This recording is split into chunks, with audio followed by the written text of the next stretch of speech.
What's going on, Unbox Nation? Hope you guys are doing great as always. In today's video, we will be unboxing and reviewing Samsung Galaxy Tab A 10.1 2019. If you'd like to learn more and see the performance results of this tablet, please watch until the end. I can't wait to get rid of this box and hope you do too, so let's go!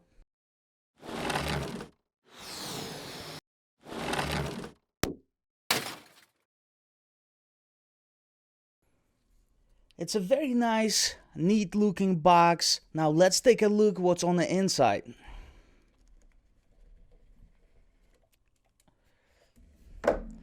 Alright, here goes the tablet. Let's take it out of this protective pouch.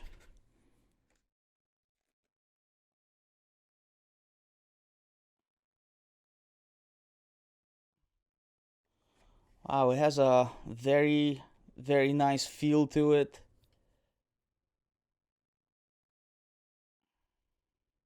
As you can see, it's a fingerprint magnet from the start though. Now we also have the power brick here, the USB 2.0. What's in here? In the back you have a SIM pin or SD card pin. And it seems like this is it. Now let's take a look what's on the inside of this little box here. Okay, so you have a quick reference guide and terms and conditions for Samsung Galaxy Tab A.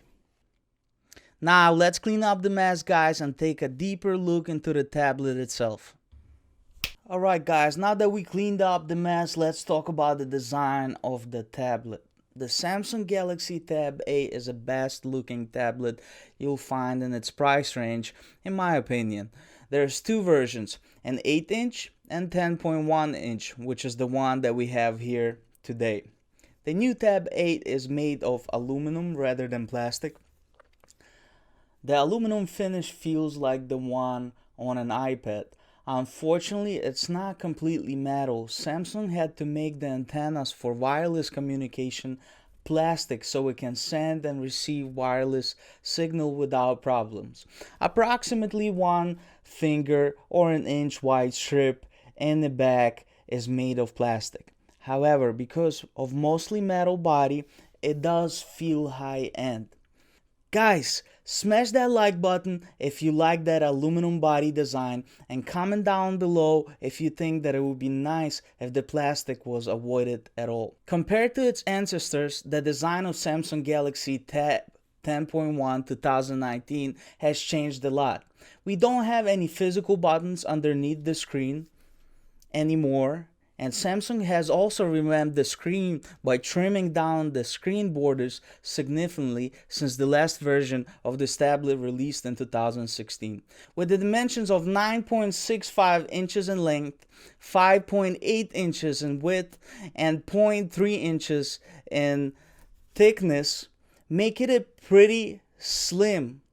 The Samsung Galaxy Tab A design is definitely a 5-star for a tablet of this budget. It weighs approximately 469 grams or 1.03 pounds, so it's pretty light. You can get it in black, silver, and gold. Guys, smash that like button if you like the color choices that Samsung offers for this tablet, and comment down below and let me know which color you would go with if you were getting one.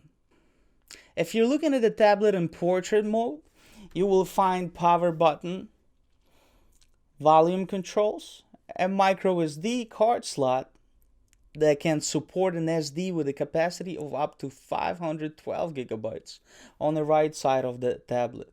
The left side is completely empty, and you have 3.5 millimeter headphone jack on the top right corner. It's charged using USB 2.0 port, which is located on the bottom of the tablet. Unfortunately, at this price point, we do not get a fingerprint scanner. When it comes to the specs of Samsung Galaxy Tab A, the Samsung Galaxy Tab A 10.1 runs Android 9.1 Pie out of the box, which is most likely will get an update in the future because Samsung usually releases at least 2 updates for mid-class tablets. Galaxy Tab A 2019 also comes with the Samsung One UI, which is the new name for their interface. Compared to the Samsung Experience UI, which does not really bring many changes, the design is still customizable, although settings look different than vanilla Android. The new interface is nice and moderate and runs smooth. Unfortunately, with this interface, we still get a lot of pre-installed apps, which are Samsung on browser, a files manager, notes, and Galaxy Store. We also get OneDrive from Microsoft and Office Mobile, as well as Google Apps, Gmail, YouTube, and Chrome. We also get some new tricks, especially in the settings. You can access a new menu called Digital Wellbeing, which helps you monitor how much time you are spending with which apps. The Samsung Galaxy Tab A 10.1 2019 features an Exynos 7904 octa-core processor. It consists of two 1.8 GHz hexa or 6 1.6 GHz cores. In a base model, we get 2 GB of RAM and 32 GB of onboard storage, and there's also LTE 4G version 2. When it comes to the front camera, it has 5 megapixels. Selfies predictably look quiet, soft, and indoors lighting, and not as great as you'd like them to be, but yet again, in this budget, I think it's still a great camera. When it comes to the rear camera, it has 8 megapixels, and rear camera takes surprisingly great pictures. It has a great autofocus too, far from the one in the cheaper tablets. Autofocus lets you take close-up shots, recording video resolution in Full HD 1920 by 1080p at 30 frames per second. Both of these cameras are pretty good, like I said, considering the price of this tablet. When it comes to the battery, the Samsung Galaxy Tab A has 6150 mAh battery and uses USB-C to charge. Samsung says the battery will last up to 13 hours. In real life, the battery lasts more like 10 to 12 hours. It's not losing much energy on standby, which is great, and you'll probably have to charge it every 2 or 3 days if you just use it to watch movies or surf the web a bit at night, which is a good battery life considering average consumers' use. But if you play games like PUBG or Need for Speed constantly, then of course the battery life won't be nearly as great. When it comes to RAM, 2 GB is a low memory for 2019, but pretty common in this price range. The smaller RAM capacity shouldn't be noticeable unless you will run more than a couple apps at the time, and if you switch between apps or use them at the same time. Because RAM capacity is not that large, apps will tend to close faster or load longer in the background. For example, if you play 1 or 2 demanding games and then switch to the browser, previously loaded tabs might have to reload. It always depends on which apps and games you're using. If you care about fast multitasking and heavy-duty performance, 2 GB of RAM might not be enough for you. But for general everyday use, I think it's more than enough.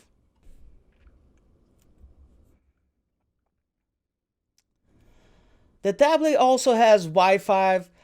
It is charged by USB 2.0, like we mentioned before. It has options like Bluetooth and the 3.5mm headphone jack on the top right corner, like I mentioned before. When it comes to the main display, the Samsung Galaxy Tab A 10.1 2019 has a 10.1 inch or 255.4 millimeters TFT screen with an aspect ratio of 16:10. It features a full HD resolution with 1920 by 1200 pixels. Viewing angles are wide and stable. Aspects like contrast and color reproduction are good. It is bright enough. Due to it being TFT panel, you shouldn't have issues with glare and this tablet outside. It is also capable of 4K UHD video playback, which is 3840 by 2160 at 30 frames per second. There's also two speakers on the bottom of the Samsung Galaxy Tab A that are placed on each side of the USB charging port.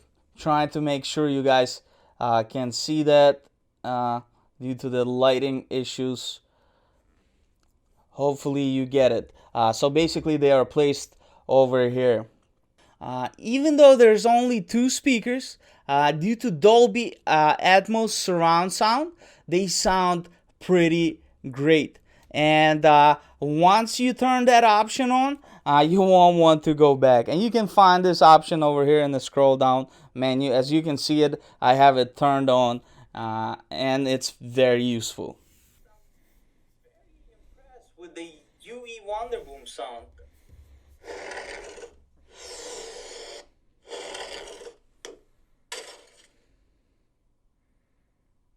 Welcome to Unbox the Box, guys, and today's video will be unboxing and reviewing Ultimate Ears Wonder Boom Bluetooth speaker. We'll talk about things like the design of the Wonder Boom, performance, and also the battery life. And we'll probably do a sound check so that way you have an idea what this Bluetooth speaker actually sounds like. Let's not waste any more time and let's go ahead and do this unboxing.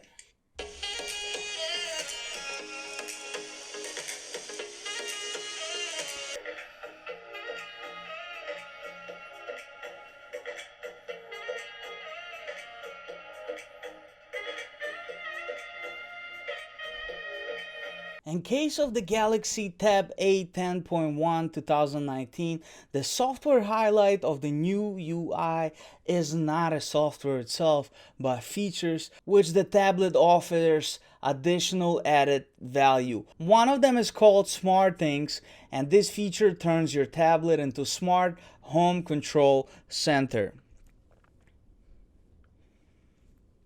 This software can be used to control smart home products from a wide range of manufacturers via single interface. I don't have anything connected myself, but I'm just trying to demonstrate how many different smart home products it can support.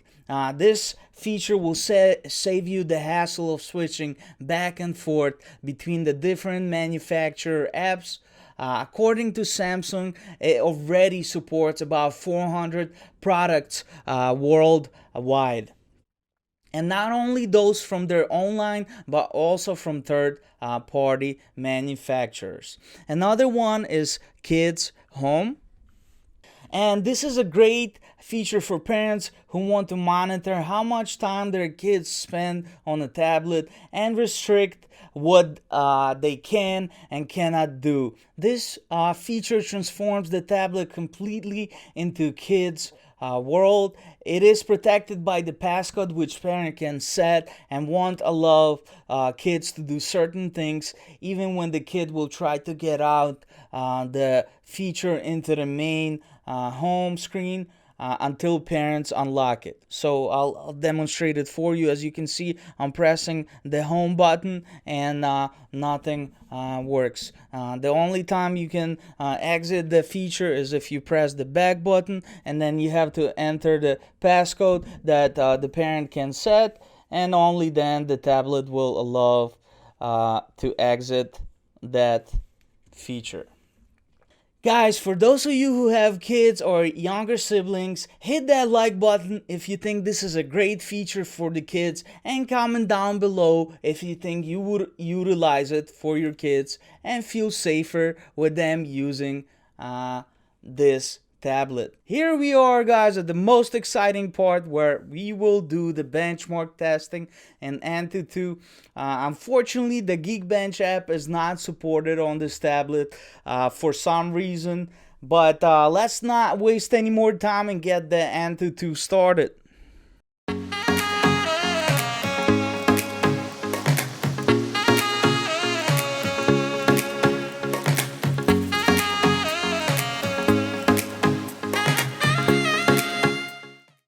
As you can see, it gets 121,877 overall score, and my second test got 122,245 overall score, which is excellent results in benchmarks, especially if you consider how cheap it is, and if you were to compare it to Samsung Galaxy Tab S5e, which gets 152,000 overall score, and Huawei MediaPad M5, which gets 130,000 overall score. These are currently the top of the line tablets and around $150 more expensive. These good benchmark results are reflected in real life as well. Android Pie itself and apps like Chrome and YouTube run very, very smoothly. Demanding apps like Adobe Lightroom run too, but in this case, you might notice a difference compared to premium devices. When playing games, I think it performs fairly well. When you play PUBG, Need for Speed, Sims Mobile, with balanced graphics settings, it runs very nicely, very smoothly. You can even set the graphics to HD. However, when playing in HD settings, you might notice some stuttering. Not always, but sometimes. But if we take a look at all these competitors of the tablet in the same price category, you'll see that they cannot perform that well in HD settings overall. The tablet gets similar results in all the other high-performing games. And unfortunately, for all my Fortnite players, you cannot play Fortnite on it at all since it's not supported. This is the end of the Samsung Galaxy Tab A 10.1 2019 review. After reviewing, I think it's a great tablet. There's a nice metal body, a pretty HD screen. If you take the price into the consideration, the performance is very good. Unfortunately, we don't get a 3 gigabytes of RAM, but I think 2 gigabytes of RAM is more than enough for an average consumer. Thank you very much for watching my video, guys. If you found this video helpful or just enjoyed it anyway, please hit that like button, subscribe, and don't forget to smash the bell button to be notified for future awesome and helpful content. Until the next one, guys.